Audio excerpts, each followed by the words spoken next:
দ্বাদশ শ্রেণীর সুপ্রিয় শিক্ষার্থীবৃন্দ, তোমাদেরকে শুভকামনা জানিয়ে শুরু করছি আজকের অনলাইন ক্লাস। কেমন আছো তোমরা? নিশ্চয়ই যে যেখানে আছো ভালো আছো, সুস্থ আছো। গত ক্লাসের ধারাবাহিকতায় আজকে আমি শিল্প বিপ্লবের দ্বিতীয় অংশ আলোচনা করব। এই দ্বিতীয় অংশে রয়েছে শিল্প বিপ্লবের প্রভাব বা ফলাফল। শিল্প বিপ্লবের প্রভাব বা ফলাফল এক কথায় আলোচনা করে ফেলার বিষয় নয়, এটা প্রতিনিয়ত আপডেট হচ্ছে এবং প্রতিনিয়ত পরিবর্তিত হচ্ছে। বর্তমান যে তথ্য প্রযুক্তির যুগ, সেই যুগকে বলা হচ্ছে চতুর্থ শিল্প বিপ্লবের যুগ, অর্থাৎ ডিজিটাল বিপ্লবের যুগ। এই চতুর্থ শিল্প বিপ্লব যদি এটা চতুর্থ শিল্প বিপ্লব হয়, তাহলে দ্বিতীয় তৃতীয় শিল্প বিপ্লব কোনটাকে বলা হচ্ছে? প্রথম যে শিল্প বিপ্লব হয়েছিল 1760 খ্রিস্টাব্দের পর বস্ত্রশিল্পের উন্নয়নের মাধ্যমে, সেখান থেকে জেমস ওয়াটের স্টিম ইঞ্জিন 1784 খ্রিস্টাব্দে যখন আবিষ্কৃত হয়, তখন শিল্প বিপ্লবকে বেগবান করেছিল এবং ত্বরান্বিত করেছিল। এই শিল্প বিপ্লবের যে বিস্তৃতি, সেটা এই কলকারখানায় স্টিম ইঞ্জিনের আবিষ্কারের ফলে সব এটাকে ত্বরান্বিত করেছিল, যোগাযোগ ব্যবস্থায় এনেছিল এক বিপুল পরিবর্তন। 1830 খ্রিস্টাব্দে যখন বিদ্যুৎ আবিষ্কার হলো, তখন মানুষের জীবনমান আমূল পরিবর্তিত হতে থাকে। এই কারণে এই 1830 খ্রিস্টাব্দের বিদ্যুৎ আবিষ্কারকে বলা হচ্ছে দ্বিতীয় শিল্প বিপ্লবের যুগ। 1969 খ্রিস্টাব্দে এই বিদ্যুৎ আবিষ্কারের ধারাবাহিকতায় ইন্টারনেট আবিষ্কার হয়। এই সময়কে বলা হচ্ছে তৃতীয় শিল্প বিপ্লবের যুগ, কারণ এই ইন্টারনেট আবিষ্কার মানুষের যোগাযোগ ব্যবস্থাকে হাতের মুঠোয় এনে ফেলেছিল। আর এই কারণে এবং মানুষের জীবন যাত্রা অনেকটাই পরিবর্তিত হয়ে গিয়েছিল এবং বেগবান করেছিল মানুষের জীবনযাত্রার গতিকে। এই কারণে এই সময়টাকে বলা হচ্ছে তৃতীয় শিল্প বিপ্লবের যুগ। আর বর্তমান যে বিংশ শতাব্দীর শেষ থেকে এই একবিংশ শতাব্দীতে যে চলমান যে ডিজিটাল বিপ্লব, এটাকে এই কারণেই চতুর্থ বিপ্লব বলা হচ্ছে।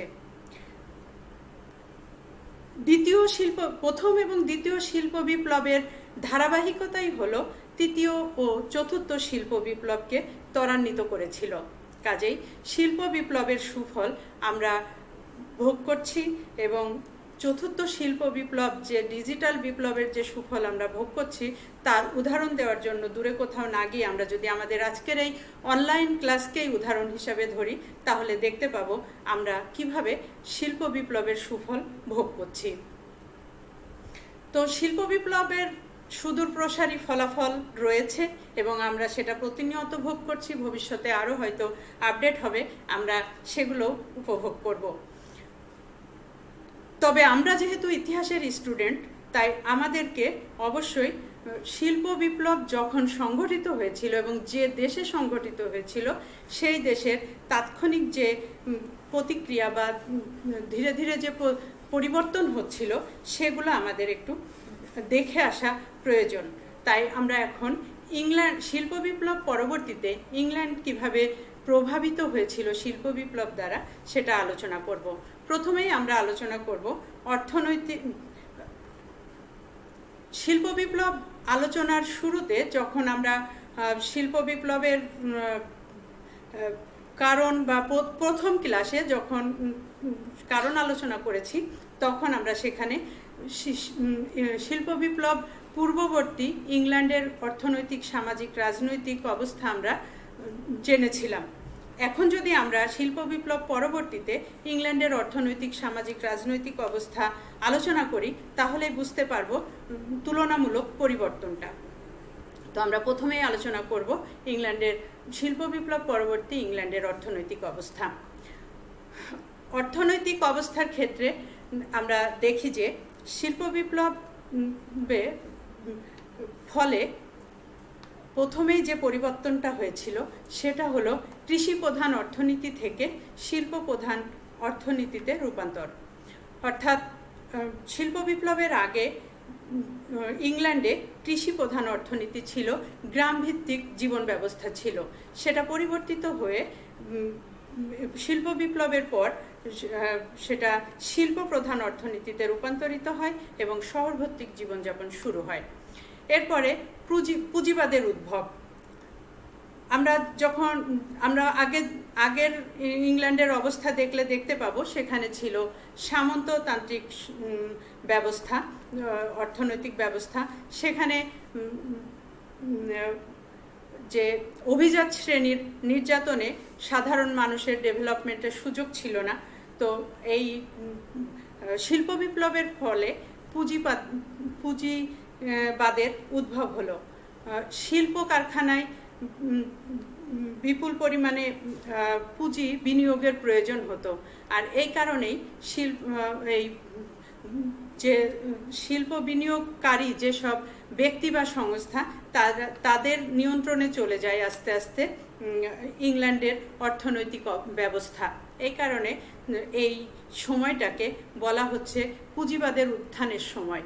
এই পুরো সমাজ ব্যবস্থা, রাজনীতি এবং অর্থনীতি সব কিছুই প্রায় এই পুঁজিপতিদের হাতে চলে যায়। অনেকে একে বেশিরভাগই ভালোর দিকে গেলেও কিছু খারাপ দিকও এর ছিল। এর ফলে পুঁজিপতিরা তাদের উৎপাদন বৃদ্ধির জন্য শ্রমিকদের উপরে কম মজুরি দিত এবং তারা বেশি দৃষ্টি নিক্ষেপ করেছিল অধিক মুনাফার দিকে। এই কারণে তখন সমাজে অর্থনৈতিক ব্যবস্থায় একটা বৈষম্য দেখা দেয়। শ্রমিকরা আরও দরিদ্র হতে থাকে আর পুঁজিপতিরা আরও বিত্তবান হতে থাকে। এতে কার্ল মার্কসের মতে ধনী আরও ধনী হতে থাকে আর দরিদ্র আরও দরিদ্র হতে থাকে। ফলে একটা বৈষম্যমূলক সমাজ ব্যবস্থার সৃষ্টি হয়েছিল। কিন্তু শিল্প কারখানার উন্নয়নের ফলে এই ইংল্যান্ডের অর্থনৈতিক অবস্থা উন্নয়নের দিকে ধাবিত হয়েছিল।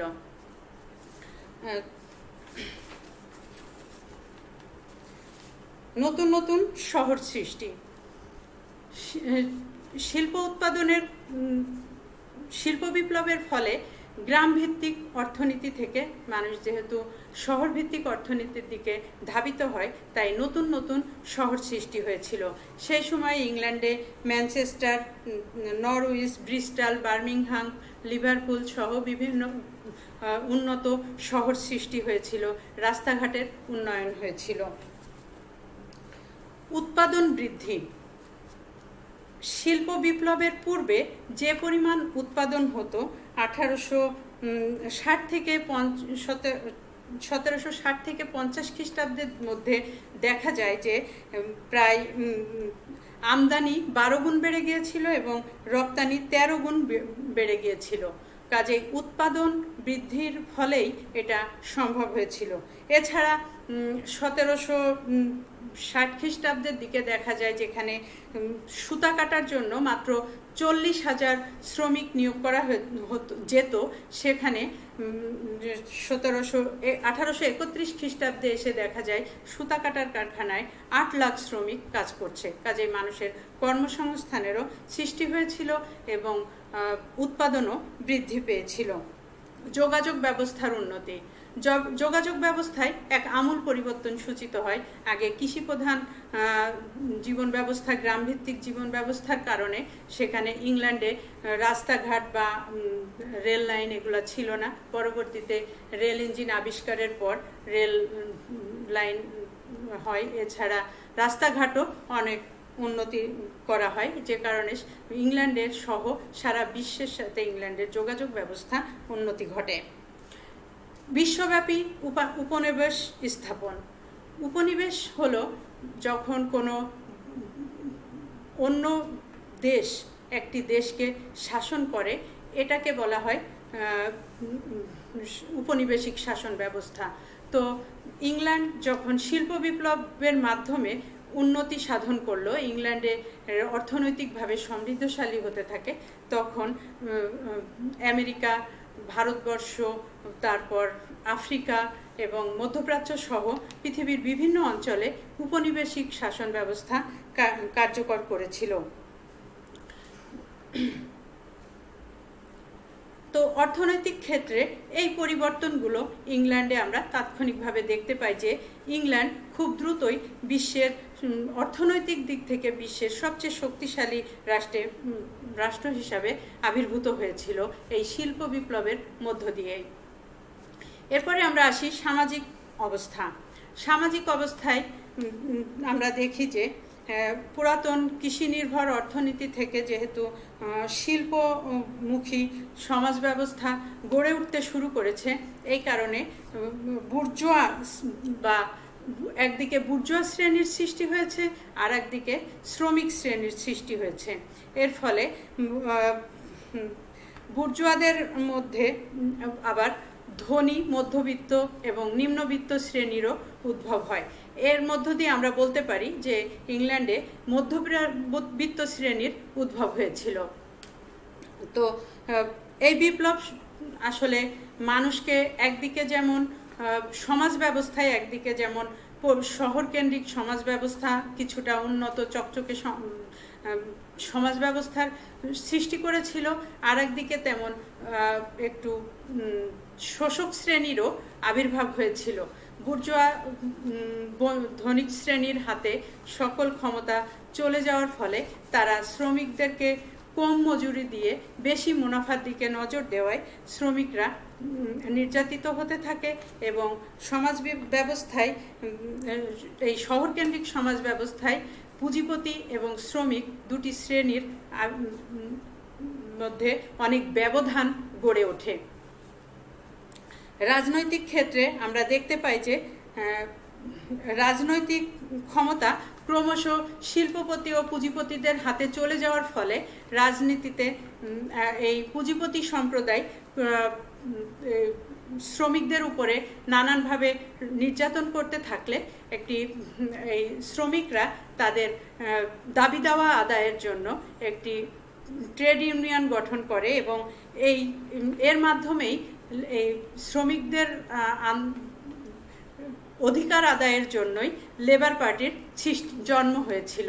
ফলে এখানে একটি গণতান্ত্রিক প্রক্রিয়ার সূচনা হয়েছিল এই শিল্প বিপ্লবের মধ্য দিয়ে। শিল্প বিপ্লব তো ইংল্যান্ডে সংঘটিত হয়েছিল এবং ইংল্যান্ডের পরিবর্তনগুলো আমরা দেখলাম যে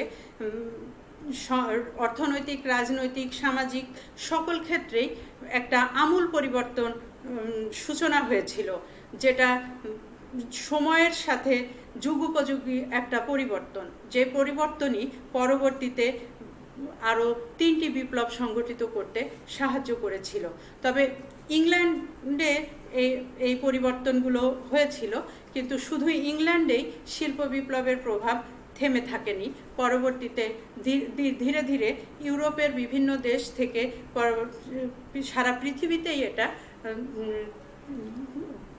এই পরিবর্তন মানুষের মধ্যে, এর ফলাফল মানুষ পেতে থাকে। তো প্রথমেই আমরা দেখব যে ইংল্যান্ডে শিল্প বিপ্লব যেহেতু ঘটেছে, ইংল্যান্ড ইউরোপেরই একটি দেশ, তো ইউরোপের অন্যান্য দেশ এই শিল্প বিপ্লবকে কিভাবে গ্রহণ করেছিল এবং তাদের জীবনযাত্রায় কি ধরনের প্রভাব বিস্তার করেছিল।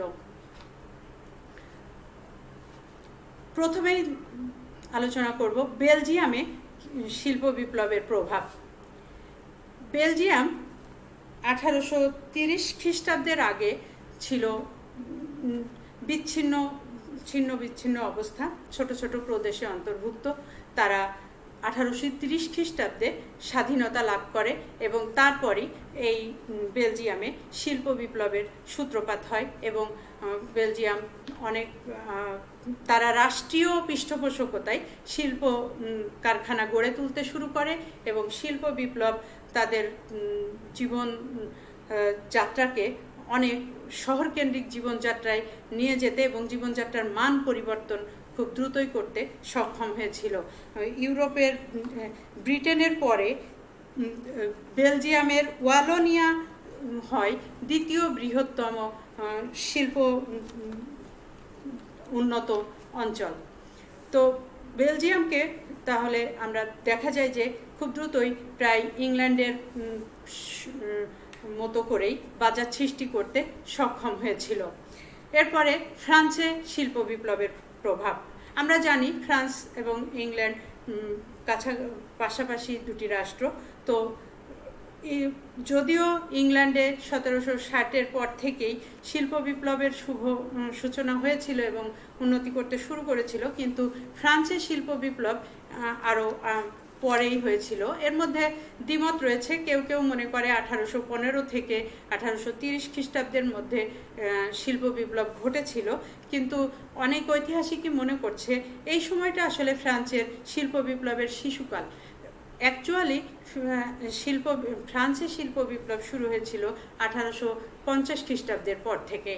আর 1850 খ্রিস্টাব্দের পর থেকে যখন ফ্রান্স শিল্প বিপ্লবের শুরু করলো, তারপর থেকে খুব দ্রুতই তারা বড় বড় শিল্প কারখানা গড়ে তোলার ফলে খুব দ্রুত শিল্প বিপ্লবের সুফল তারা পেতে শুরু করলো এবং অল্প সময়ের ব্যবধানে তারা প্রায় ইংল্যান্ডের মতোই উন্নত দেশে রূপান্তরিত হলো এবং তাদের জীবনযাত্রা, যোগাযোগ ব্যবস্থা এবং সারা বিশ্বে তারাও উপনিবেশিক শাসন তারা ইংল্যান্ডের মতোই ডেভেলপ করার ফলে তারাও এই সারা বিশ্বে উপনিবেশ স্থাপনের প্রক্রিয়া শুরু করেছিল।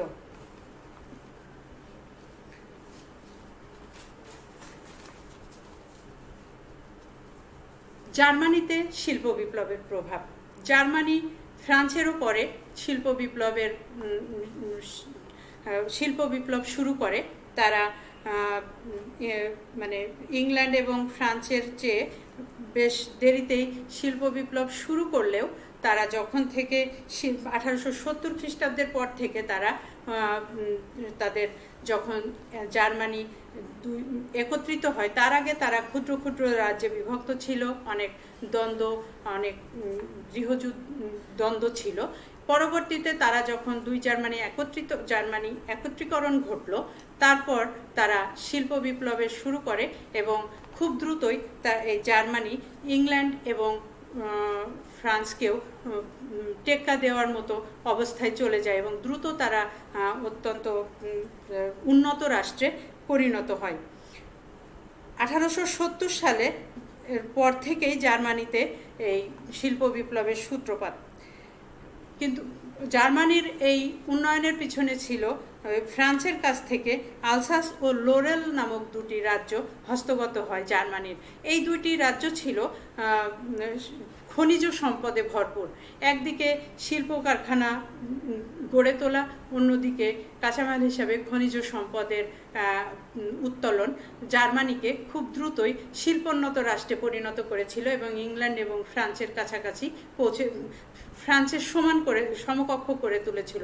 জার্মানি এত দ্রুত ইংল্যান্ড এবং ফ্রান্সের সাথে তাল মেলানোর সক্ষমতা অর্জনের পিছনে ছিল বিসমার্কের শক্তিশালী নেতৃত্ব। এই বিসমার্কই জার্মানিকে একটি শক্তিশালী রাষ্ট্রে পরিণত করেছিল। ইতালিতে শিল্প বিপ্লবের প্রভাব। ইতালিতে আসলে শিল্প বিপ্লব শুরু করেছিল, যদিও একটু দেরিতে শুরু করেছিল, তবুও মানে পরবর্তীতেও ইতালি এই ফ্রান্স, জার্মানি বা ইংল্যান্ডকে টেক্কা দেওয়ার মতো শিল্প প্রতিষ্ঠান গড়ে তুলতে পারে নাই। তারা একটু ধীর গতিতেই শিল্প উন্নত করেছে, কিন্তু তারা শিল্প কারখানা গড়ে তোলা, রাস্তাঘাট নির্মাণ এগুলো অব্যাহত রেখেছিল। তবে সেটা ধীর গতিতে তাদের উন্নয়ন সংগঠিত হয়েছিল। 1896 থেকে 1913 খ্রিস্টাব্দ সময়কে আসলে ইটালির শিল্প বিপ্লবের সময় বলা হয়। তার আগে তারা অত্যন্ত ধীর গতিতে এগোচ্ছিল। এরপরে 1896 থেকে 1913 পর্যন্ত তারা বড় বড় কিছু শিল্প কারখানা গড়ে তুলেছে এবং এখন তাদের রাষ্ট্রকে মোটামুটি একটি শিল্পোন্নত রাষ্ট্র হিসাবে বলা যায়। স্পেনে শিল্প বিপ্লবের ফলাফল। স্পেনে আমরা দেখি সেখানেও একটু 1850 খ্রিস্টাব্দের পর তাদের শিল্প বিপ্লব শুরু হয় এবং তারা বড় বড় শিল্প কারখানা রাস্তাঘাট নির্মাণের মাধ্যমে দ্রুতই উন্নয়ন ঘটাতে সক্ষম হয়েছিল। রাশিয়ায় শিল্প বিপ্লবের প্রভাব। রাশিয়া ইউরোপের মধ্যে সব শেষে শিল্প বিপ্লব শুরু করেছিল, কারণ রাশিয়ার যে রাজতন্ত্র তখন ছিল, এই রাজতান্ত্রিক সরকার শিল্প বিপ্লবের জন্য যে পুঁজি দরকার বা এই পুঁজি বিনিয়োগের যে সাহসটা দরকার সেটা তারা মানে পাচ্ছিল না, ঠিক মতো সাড়া পাচ্ছিল না নিজেদের মধ্য থেকে, যে কারণে রাশিয়ায় শিল্প বিপ্লব সংগঠিত হয় দেরিতে। 1861 খ্রিস্টাব্দে যার দ্বিতীয় আলেকজান্ডার যখন ভূমিদাস মুক্তি আইন পাশ করে, তারপর থেকে তাদের দেশে শিল্প বিপ্লবের সূত্রপাত হয়। আর 1890-এর দশকে রাশিয়ায় কয়লা, রেল বা বিভিন্ন লোহা, পেট্রোল নিষ্কাশন যন্ত্রপাতি প্রভৃতি আবিষ্কারের ফলে রাশিয়ায় শিল্প বিপ্লব অল্প অল্প শুরু হয়েছিল, কিন্তু 1917 সালে বলশেভিক বিপ্লবের লেনিনের নেতৃত্বে যে বলশেভিক বিপ্লব হয়েছিল, এই বিপ্লবের ফলে যে সমাজতান্ত্রিক রাষ্ট্র কায়েম হলো রাশিয়াতে, এরপর থেকেই রাশিয়ায় শিল্প বিপ্লব দ্রুত উন্নতি লাভ করতে থাকে। রাশিয়ায় শিল্প বিপ্লব হয়েছিল রাষ্ট্রীয় পৃষ্ঠপোষকতায়। এখানে ইংল্যান্ডের শিল্প বিপ্লবের সাথে রাশিয়ার শিল্প বিপ্লবের বেসিক পার্থক্য হলো এটা যে রাশিয়ায় শিল্প বিপ্লব হয়েছিল, ইংল্যান্ডের শিল্প বিপ্লব একটা ধারাবাহিকভাবে সংগঠিত হয়েছিল, কিন্তু স্বয়ংক্রিয়ভাবেই সংগঠিত হয়েছিল, কিন্তু রাশিয়াতে একটি পরিকল্পিতভাবে শিল্প বিপ্লব ঘটানো হয়েছিল, যে কারণে রাশিয়াতে খুব অল্প সময়ে রাশিয়া শিল্পোন্নত রাষ্ট্রে পরিণত হয় এবং রাষ্ট্রীয় পৃষ্ঠপোষকতায় শ্রমিককে যেন নির্যাতন করা না হয় সেই দিকে লক্ষ্য রেখে রাষ্ট্রীয় পৃষ্ঠপোষকতায় শিল্প প্রতিষ্ঠান গড়ে তোলে এবং শিল্প উৎপাদন শুরু হয়, এবং এর ফলে শ্রমিকরা তাদের ন্যায্য মজুরি পেত এবং শ্রমিকরা সন্তুষ্ট ছিল। 1928 খ্রিস্টাব্দে শিল্পায়ন নীতি গ্রহণ করেও ভারী শিল্প কারখানা তারা গড়ে তুলেছিল। আর 1970-এর দশকে রাশিয়া যখন সোভিয়েত ইউনিয়ন গঠন করে, তখন শিল্পক্ষেত্রে পৃথিবীর সর্বত্র নেতৃত্ব দেওয়ার মতো যোগ্যতা রাশিয়া অর্জন করতে সক্ষম হয়েছিল। কাজেই রাশিয়া দেরিতে শিল্প বিপ্লব শুরু করলেও রাশিয়া খুব একটা শক্তিশালী অবস্থান গড়ে তুলতে সক্ষম হয়েছিল বিশ্বের দরবারে, এই শিল্প বিপ্লবের ফলাফলকে সঙ্গে নিয়েই। তো আমরা দেখলাম ইউরোপের বিভিন্ন দেশে এই শিল্প বিপ্লব কিভাবে প্রভাব বিস্তার করেছিল, কিন্তু আমরা যেহেতু ভারতবর্ষের মানুষ, আমাদের ভারতবর্ষকেও এই শিল্প বিপ্লব কিছুটা প্রভাবিত করেছিল, সেটাও আমাদের একটু আলোচনা করে নেওয়া প্রয়োজন। ভারতবর্ষ পৃথিবীর বিভিন্ন দেশেই এই শিল্প বিপ্লব প্রভাব বিস্তার করেছিল, কিন্তু আমরা যেহেতু ভারতবর্ষের মানুষ, সেই সময়ের ভারতবর্ষে অধিবাসী ছিলাম আমরা, কাজে আমাদের একটু জানা দরকার শিল্প বিপ্লব আমাদেরকে ক্ষতি করেছিল না ভালো করেছিল। শিল্প বিপ্লব আমাদেরকে আসলে ভারতবর্ষকে খুব বেশি সুফল সেই সময়ে দেয় নাই, যদিও আমরা এখন এই বর্তমান বিশ্বায়নের যুগের সুফল পুরো মাত্রায় ভোগ করছি, কিন্তু সেই সময়ে তাৎক্ষণিক যে প্রভাব সেটা আমরা নেগেটিভই পেয়েছিলাম। কারণ ইংল্যান্ড যখন শিল্প বিপ্লবের মধ্য দিয়ে উপনিবেশিক শাসন ব্যবস্থা গড়ে তুলেছিল, তখন সেই উপনিবেশিক শাসন ব্যবস্থার অন্তর্ভুক্ত এই ভারতবর্ষও ছিল। আমরা জানি 1764 সালের বক্সারের যুদ্ধের পর থেকে ভারতবর্ষে ইংল্যান্ডের উপনিবেশ গড়ে ওঠে। তো যখন ইংল্যান্ডে শিল্প বিপ্লব ঘটল, তারপরে বস্ত্রশিল্পে ব্যবহারের জন্য এবং বস্ত্রশিল্পের বাজার সৃষ্টি করার জন্য ইংল্যান্ড বিভিন্নভাবে ভারতবর্ষের মানুষের উপরে কিছুটা টর্চার এবং কিছু মানে ভারতবর্ষের মানুষকে তারা ব্যবহার করতে শুরু করলো। যেমন তারা ইংল্যান্ডের বস্ত্রশিল্পে ব্যবহারের জন্য তাদের প্রচুর নীল প্রয়োজন হতো। এই নীল চাষ করার জন্য এদেশের ভারতবর্ষের কৃষকদের উপর তারা বিভিন্ন সময়ে অত্যাচার নির্যাতন করেছে, সে কথা তোমাদের কারোরই অজানা নয়। তো আমরা আসলে তাৎক্ষণিকভাবে এই ভারতবর্ষের মানুষরা শিল্প বিপ্লবের সুফল না পেলেও বর্তমানে এর সুফল আমরা ভোগ করছি। তো 1830 সালের পর থেকেই আমরা দেখতে পাই যে ইংল্যান্ডে আসলে শিল্প বিপ্লবের ফলে যে ইংল্যান্ড অগ্রগতির দিকে ধাবিত হতে থাকে, সবচেয়ে বেশি উন্নতি হয় ব্রিটেনের, এবং ব্রিটেন এই সারা বিশ্বে তাদের অর্থনৈতিক সমৃদ্ধির কারণে বা তাদের পুঁজিপতি সমাজ ব্যবস্থার ফলে তার উপনিবেশিক শাসনের মাধ্যমে সারা বিশ্বে একটা আধিপত্য বিস্তারকারী রাষ্ট্র হিসাবে নিজেদেরকে প্রতিষ্ঠিত করতে সক্ষম হয়েছিল। এছাড়া ইউরোপের অন্যান্য দেশও শিল্পোন্নত রাষ্ট্র হিসাবে বিশ্বের দরবারে নিজেদের জায়গা করে নিতে সক্ষম হয়েছিল।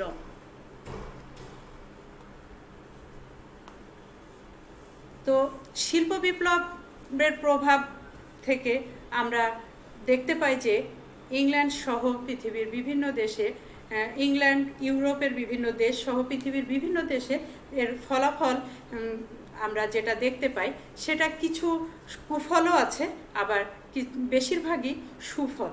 তো আমরা এর সুফল এবং কুফলগুলো আলোচনা করব এই পর্যায়ে। শিল্প বিপ্লবের আসলে সুফলই বেশি। আমরা প্রথমে সুফল আলোচনা করব। সুফলগুলো দেখতে গেলে আমরা দেখি যে মানুষ কায়িক পরিশ্রমের পরিবর্তে প্রথমে যেটা আমরা দেখতে পাই সেটা হলো কায়িক পরিশ্রমের পরিবর্তে যন্ত্রে চালিত উৎপাদন ব্যবস্থার দিকে মানুষ ধাবিত হয়। তো আমরা আগে দেখেছি কুঠির শিল্প ছিল, কুঠির শিল্পের মাধ্যমে হস্তচালিত যে শিল্প ব্যবস্থা ছিল সেই শিল্প ব্যবস্থায় উৎপাদন অনেক কম হতো, এছাড়া মানুষের কায়িক শ্রমটা অনেক বেশি দিতে হতো। যন্ত্র দ্বারা আবিষ্কারের ফলে একদিকে যেমন উৎপাদন বৃদ্ধি পেল, অন্যদিকে তেমনই আবার হচ্ছে মানুষের কায়িক শ্রমও অনেকটাই কমে আসলো। জীবনযাত্রার মান উন্নয়ন, আমরা আগেই বলেছি আগের আলোচনাতেই, ইংল্যান্ডে শিল্প বিপ্লবের পর থেকে কিভাবে তাদের জীবনযাত্রাকে প্রভাবিত করেছিল। রাস্তাঘাটের উন্নয়ন, তারপর বড় বড় শিল্প কারখানা গড়ে ওঠা, যেখানে অনেক মানুষের কর্মসংস্থানের ব্যবস্থা, কৃষিতে যে পরিমাণ শ্রমিক লাগতো শিল্প কারখানা গড়ে ওঠার ফলে প্রচুর শ্রমিকের প্রয়োজন হয় এবং প্রচুর মানুষের কর্মসংস্থানের ব্যবস্থা হয়, এবং পুঁজিপতি বা যা ব্যবসায়ী বণিক শ্রেণী তারা তাদের জীবনযাত্রার মান পরিবর্তিত হতে থাকে। যদিও শ্রমিক শ্রেণী কিছুটা মানবেতর জীবনযাপন করত, তাদের শহরকেন্দ্রিক জীবনযাত্রায় তারা গ্রামের চেয়ে তাদের জীবিকা নির্বাহের খরচ বেড়ে যাওয়াতে কিছুটা তাদের বসতিগুলোও ছিল কিছু অস্বাস্থ্যকর। এ কারণে তারা একটু সমস্যার মধ্যে থাকলেও তারা কিন্তু কর্মসংস্থান সৃষ্টির ফলে তাদের জীবনমান পরিবর্তিত হতে থাকে এবং শহরে অবস্থান করার ফলে তারা জীবনযাপনে কিছুটা চাকচিক্যের ছোঁয়াও তারা পেতে থাকে। নব্য সাম্রাজ্যবাদের জন্ম, আমরা জানি আগেও আলোচনা করেছি, এই সাম্রাজ্যবাদ অর্থাৎ উপনিবেশিক শাসন ইংল্যান্ডের জনগণের মনের মধ্যে তখন সাম্রাজ্যবাদের নেশায় পেয়ে ওঠে এবং তারা সাম্রাজ্যবাদী শাসনের প্রতি অনেক বেশি মনোযোগী হতে থাকে। এতে করে আবার ইংল্যান্ডের শিক্ষিত জনগোষ্ঠীর কর্মসংস্থানেরও সুযোগ সৃষ্টি হয়। তারা যেসব দেশে উপনিবেশিক শাসন স্থাপন করেছিল সেসব দেশে তাদের শিক্ষিত জনগোষ্ঠীর কর্মসংস্থানের ব্যবস্থা হয়েছিল। যদি ওই সময় শিল্প বিপ্লব না ঘটত তাহলে ইংল্যান্ডে বা ইউরোপে যে হারে জনসংখ্যা বৃদ্ধি পাচ্ছিল তাহলে অনেক বেকার মানুষ মানে বেকারত্ব অনেক বেড়ে যেত, যেটা এই শিল্প বিপ্লবের ফলে অনেক মানুষের কর্মসংস্থানের ব্যবস্থা হয়। এছাড়া উপনিবেশিক শাসন ব্যবস্থার ফলে তাদের সারা বিশ্বে তাদের উৎপাদিত পণ্যেরও বাজার সৃষ্টি হয়। আর এর মধ্য দিয়েই এক মধ্যবিত্ত বা বুর্জোয়া শ্রেণীরও উদ্ভব হয়। বুর্জোয়া শ্রেণীর উদ্ভব শিল্প বিপ্লবের অনেকে এটাকে কুফলও বলে থাকে, অনেকে এটাকে সুফলও বলে থাকে। তবে এই পুঁজিবাদী শ্রেণী যদি বা বুর্জোয়া শ্রেণী যদি গড়ে না উঠত তাহলে শিল্প বিপ্লবকে ত্বরান্বিত করা অনেক কঠিন হয়ে যেত। তো শিল্প বিপ্লব যারা সমাজতান্ত্রিক মানসিকতার তারা মনে করে থাকে যে শিল্প বিপ্লবের ফলে পুঁজিবাদীরা অনেক বেশি নির্যাতন করেছিল, শোষক শ্রেণীর জন্ম হয়েছিল। কিন্তু মানে শিল্প বিপ্লবের ফলে এই পুঁজিবাদী শ্রেণীর সৃষ্টি হওয়ার ফলেই শিল্প বিপ্লব দ্রুত ত্বরান্বিত হয়েছিল এবং তারা শিল্পে যে বিনিয়োগ করতো বলেই শিল্প বিপ্লব সংগঠিত হয়েছিল। শিক্ষা ও জ্ঞান বিজ্ঞানের প্রসার, একদিকে শিল্প বিপ্লব, অন্যদিকে রেনেসাঁ, এই দুটো সমন্বয়ে মানুষ উন্মুক্তভাবে জ্ঞান বিজ্ঞানের চর্চা করতে সক্ষম হয়েছিল। এই শিল্প বিপ্লবের পূর্বে অভিজাত শ্রেণী এই শিক্ষিত জনগোষ্ঠীকে তাদের আপামর জনগণকে যে শিক্ষিত করে তুলতে হবে, তাদেরকে দেশের ডেভেলপমেন্টে কাজে লাগাতে হবে, এই ধরনের মানসিকতা তাদের ছিল না। যখন শিল্প বিপ্লব সংগঠিত হলো এবং এই বুর্জোয়া শ্রেণী বা পুঁজিবাদী শ্রেণী গড়ে উঠল, তখন তারা এই শিক্ষিত শ্রেণী গড়ে তোলার দিকে মনোযোগী হয় এবং তারা শিক্ষা এবং জ্ঞান বিজ্ঞানে প্রচুর বিনিয়োগ করতে থাকে। ফলে পদার্থবিদ, রসায়নবিদ, চিকিৎসক, এই ধরনের বিভিন্ন পেশাজীবী শ্রেণীর সেই সময় সৃষ্টি হয়েছিল। ধনতান্ত্রিক বা পুঁজিবাদী অর্থনীতির উদ্ভব, আমরা পুঁজিবাদী বা বুর্জোয়া বা মধ্যবিত্ত শ্রেণী যে গড়ে উঠেছিল এই ক্ষেত্রে দেখি যে তারা মানে একটা শ্রেণী ধনতান্ত্রিক, মানে তারা পুঁজি তাদের সংগঠিত কুক্ষিগত রাখত এবং তারা এই পুঁজি বিনিয়োগ করে নতুন নতুন শিল্প প্রতিষ্ঠান গড়ে তুলেছিল এবং এই পুঁজিবাদী শ্রেণী পরবর্তীতে রাষ্ট্রীয় শাসন কাঠামোতেও অধিষ্ঠিত হয়েছিল এবং এই পুঁজিবাদী শ্রেণী আসলে ইংল্যান্ডের অর্থনীতিকে পুরা পরিবর্তিত করে দিয়েছিল, আমূল পরিবর্তন সাধন করেছিল তারা। এই কারণে অনেকে এই পুঁজিবাদী শ্রেণীর সমালোচনা করলেও এই পুঁজিবাদী শ্রেণী গড়ে না উঠলে এই শিল্প বিপ্লব এই আজকের এই পর্যায়ে আসতে সক্ষম হতো না। তারা একদিকে শিল্প বিপ্লবকে, কলকারখানা আবিষ্কারের মাধ্যমে শিল্প বিপ্লবকে ত্বরান্বিত করেছিল, অন্যদিকে আবার যারা শিক্ষিত জ্ঞানী ব্যক্তি তাদেরকে গবেষণা বা উন্নয়নের কাজে তারা ব্যবহার করে এই পৃথিবীকে দ্রুত উন্নয়ন বা অগ্রগতির দিকে ধাবিত করতে সহযোগিতা করেছিল। সমাজতন্ত্রের উদ্ভব, এই পুঁজিবাদী শ্রেণী যখন গড়ে উঠেছিল, পুঁজিবাদী শ্রেণীর যে শ্রমিকদের উপরে যে নির্যাতন বা শোষণ করত তারই প্রেক্ষাপটে গড়ে উঠেছিল এই সমাজতন্ত্র। অনেকেই সমাজতন্ত্রের গড়ে ওঠাকে নেতিবাচকভাবেও বলে থাকে যে এটা সমাজতন্ত্র গড়ে ওঠার কারণে পুঁজিবাদের ধারাবাহিকতায় অনেক সমস্যা হয়েছিল, কিন্তু আসলে সমাজতন্ত্র এসেছিল বলেই এই শিল্প বিপ্লব আরও বেশি বেগবান হয়েছিল, পুঁজিপতিরা আরও বেশি এই সচেতন হয়েছিল, শ্রমিক নির্যাতন বা ট্রেড ইউনিয়ন গড়ে উঠেছিল।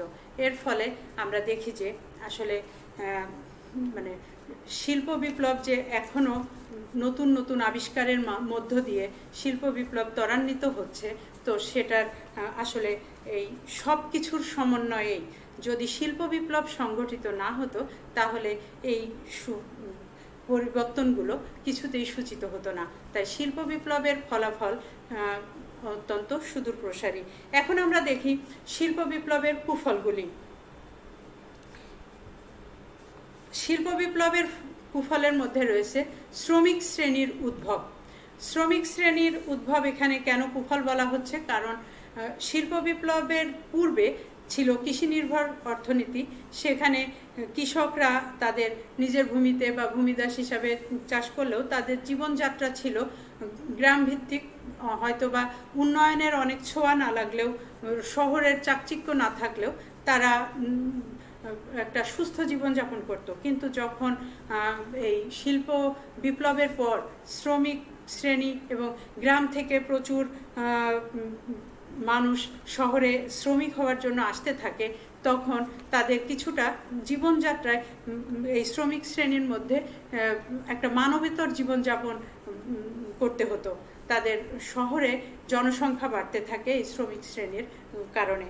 এই কারণে এটাকে কেউ কেউ কুফল হিসাবেও, যদিও এই শ্রমিক শ্রেণী সৃষ্টির ফলে তাদের ব্যাপক হারে কর্মসংস্থানের সৃষ্টি হয়েছিল, তবুও কেউ কেউ একে নেগেটিভ কুফল হিসেবেই ধরছে। শ্রমিকদের মানবেতর জীবনযাপন, আগেই বলেছি এই শ্রমিক শ্রেণীর উদ্ভবের পর শ্রমিকদের কিছুটা শহরে প্রচুর পরিমাণে শ্রমিক আসতে শুরু করায় এতে পুঁজিবাদীরা লাভবান হলেও এই শ্রমিক শ্রেণীকে আসলে তাদের যে থাকার জায়গা বস্তি জীবন শুরু হয়, এই বস্তির জীবনে তাদের জীবনযাত্রা ছিল অত্যন্ত দুর্বিষহ, অস্বাস্থ্যকর এবং তাদের শহুরে জীবনযাপনে ব্যয়ও বেড়ে যায়, যে কারণে তাদের এই অস্বাস্থ্যকর পরিবেশে মানবেতর জীবনযাপন করতে হতো। তবুও শহরের চাকচিক্য থাকায় তারা এই এবং কর্মসংস্থানের সুযোগ সৃষ্টি হওয়ায় শ্রমিক শ্রেণী এটাকে গ্রহণ করেছিল। কুঠির শিল্প ধ্বংস। কুঠির শিল্প আসলে পৃথিবীতে সবসময় কুঠির শিল্পে যে জিনিসগুলো আবিষ্কৃত, যে উৎপাদন হয়, সেগুলো থাকে অত্যন্ত সূক্ষ্ম, তো যন্ত্রে যেটা সম্ভব নয়। তাই অনেক মানুষের কাছেই এই কুঠির শিল্পের একটা শিল্পজাত দ্রব্যের একটা আকাঙ্ক্ষা রয়েছে, যে কারণে এই কুঠির শিল্পটা যখন যন্ত্রচালিত শিল্প উৎপাদন শুরু হওয়ায়, কুঠির শিল্প যখন ধ্বংসপ্রাপ্ত হয়, এটাকে অনেকেই কুফল হিসেবে আখ্যায়িত করে থাকে। এখনও যন্ত্রে প্রচুর বস্ত্র বা অন্যান্য দ্রব্য সামগ্রী উৎপাদিত হলেও এই কুঠির শিল্পে উৎপাদিত দ্রব্যের চাহিদা কিন্তু বা আকাঙ্ক্ষা কিন্তু কমে নাই। তাই এই কুঠির শিল্প যেহেতু যন্ত্রের আবির্ভাবের ফলে কিছুটা ক্ষতিগ্রস্ত হয়েছিল, বলতে গেলে ধ্বংসপ্রাপ্ত হয়েছিল, তাই এটাকে আমরা কুফল হিসেবেই বিবেচনা করে থাকি। গ্রামগুলো শ্রীহীন হয়ে পড়েছিল। আসলে যেহেতু কৃষি নির্ভর অর্থনীতিটা অর্থনীতি থেকে আমরা শিল্প নির্ভর অর্থনীতির দিকে ধাবিত হলো ইংল্যান্ড, দেখতে পাচ্ছি যে গ্রামগুলো তখন অবহেলিত হতে শুরু করে। সরকার বা রাষ্ট্রীয় পৃষ্ঠপোষকতা কোনো কিছুই তারা আর পাচ্ছিল না, এবং গ্রামের মানুষ প্রচুর পরিমাণে শহরমুখী হওয়ার কারণে গ্রামের উন্নয়ন বা গ্রামের জীবনযাপনের ক্ষেত্রে আসে একটা শ্রীহীনতা। তো এই জন্য এটাকে কুফল হিসাবেই দেখছি, কারণ গ্রাম আসলে মানুষের আদি নিবাস, এখানে এটা বিনষ্ট হলে গ্রামই আসলে মানুষের মূল ভিত্তি। তো সেই জায়গাটা বিনষ্ট হওয়ার কারণেই অনেকেই একে শিল্প বিপ্লবের একটা বড় ধরনের কুফল বলে মনে করে থাকে। শোষক শ্রেণীর আবির্ভাব। আমি আগেই আলোচনা করেছি, পুঁজিবাদী সমাজ ব্যবস্থায় যে অর্থনৈতিক অবস্থা বা সমাজ ব্যবস্থায় যে শ্রেণী বৈষম্যটা সৃষ্টি হয়েছিল, এই যে উচ্চবিত্ত, মধ্যবিত্ত, নিম্নবিত্ত এবং পুঁজিবাদী শ্রেণী যে দিনে দিনে আরও আরাম আয়েশ এবং বিলাসী জীবনযাপন করছিল এবং শ্রমিক শ্রেণীকে নির্যাতন, শ্রমিক শ্রেণী আরও দরিদ্র সীমার নিচে বাস করছিল, এই যে বৈষম্যটা, এখানে এই বৈষম্যের কারণে পুঁজিবাদী সম্প্রদায়কে একটা শোষক শ্রেণীতে পরিণত করেছিল এই শিল্প বিপ্লব। কাজেই এই শোষক শ্রেণীর আবির্ভাবের ফলে সমাজে নির্যাতনের মাত্রা বেড়ে যায়, শ্রমিকের উপরে নির্যাতনের মাত্রা বেড়ে যায় এবং এই কারণে এই শিল্প বিপ্লবকে অনেকেই এটাকে শিল্প বিপ্লবের একটা তাৎক্ষণিক কুফল বলে মনে করছেন। উপনিবেশিক শাসনের সূচনাকে অনেকের কাছে ইংল্যান্ডের জন্য এটা সুফল বয়ে এনেছিল, ইউরোপের জন্য এটা সুফল বয়ে এনেছিল, কিন্তু এশিয়া, আফ্রিকা বা আমেরিকা এসব যেসব দেশ তাদের উপনিবেশ ছিল তারা এর সুফল পায়নি। এই কারণে এই উপনিবেশিক শাসন ব্যবস্থাকে আমরা যারা এই মধ্যম আয়ের দেশ তারা বা যারা উপনিবেশ ছিল ইংল্যান্ডের সেই সময়, ইংল্যান্ড বা ইউরোপের অন্যান্য দেশের, তাদের কাছে এটা আসলে যদিও উপনিবেশ স্থাপন বা উপনিবেশিক শাসন ইংল্যান্ডের জন্য সুফল, কিন্তু এই আমাদের জন্য এটা সুফল ছিল না। এর কারণে আমরা নানাভাবে তাদের কাছে অত্যাচারিত, নির্যাতিত, নিগৃহীত হয়েছি এবং আমাদের এই নিম্ন আয়ের দেশসমূহে এটা আমাদের আজকের উন্নয়নে পৌঁছাতে অনেক সময় লেগেছিল। এ কারণেই এটাকে আমরা একদিকে যেমন এটা সুফল, অন্যদিকে আবার এটা কুফলও। বুর্জোয়া শ্রেণীর উদ্ভব এটাও যেমন এই ইংল্যান্ডে এটা সুফল বয়ে এনেছিল, পুঁজিপতিদের জন্য এটা সুফল হয়েছিল, দ্রুত অর্থনৈতিক পরিবর্তনের জন্য সুফল এনেছিল, কিন্তু দরিদ্র শ্রমিক শ্রেণীর জন্য এটা অনেকটাই কুফল বহন করেছিল, যে কারণে এটা আমরা কোনো কোনো ক্ষেত্রে সুফল হিসেবে দেখছি, আবার কোনো কোনো ক্ষেত্রে কুফলও বলা হিসাবেও দেখছি। শিশু শ্রম, এই কলকারখানায় যখন শিল্প বিপ্লব ঘটে তখন প্রচুর শিশুকে কাজে লাগানো শুরু হয়েছিল। ইতিপূর্বে শিশু শ্রম ছিল, তার আগে ওইভাবে কৃষি নির্ভর অর্থনীতিতে ওইভাবে দেখা যায়নি। তো কাজেই শিশু শ্রম আজকে যার বিরুদ্ধে সারা পৃথিবীতে এক আন্দোলন শুরু হয়েছে, কাজেই এই শিশু শ্রম যে শিল্প বিপ্লবের মাধ্যমে শুরু হওয়ায় এটাকে কুফল বা শিল্প বিপ্লবেরই একটা তাৎক্ষণিক বা এটা কুফল হিসাবে বিবেচনা করা হয়। তো যাই হোক, শিল্প বিপ্লবের সুফল এবং কুফল যাই থাক না কেন, আসলে শিল্প বিপ্লবের কুফল থাকলেও এর আসলে সুফলটাই বেশি, যার ফলাফল আমরা প্রতিনিয়ত ভোগ করছি। নতুন নতুন আবিষ্কারের মাধ্যমে আমরা এই শিল্প বিপ্লবের সুফল ভোগ করছি। কাজেই শিল্প বিপ্লবকে আমরা এই আধুনিক সভ্যতার ভিত্তিও বলে থাকি। তো শিক্ষার্থীরা, আজ শেষ করলাম আজকের অনলাইন ক্লাস। তোমাদেরকে অনেক অনেক ধন্যবাদ জানিয়ে এবং তোমাদের সুস্থতা এবং সুন্দর জীবন কামনা করে শেষ করছি আজকের অনলাইন ক্লাস।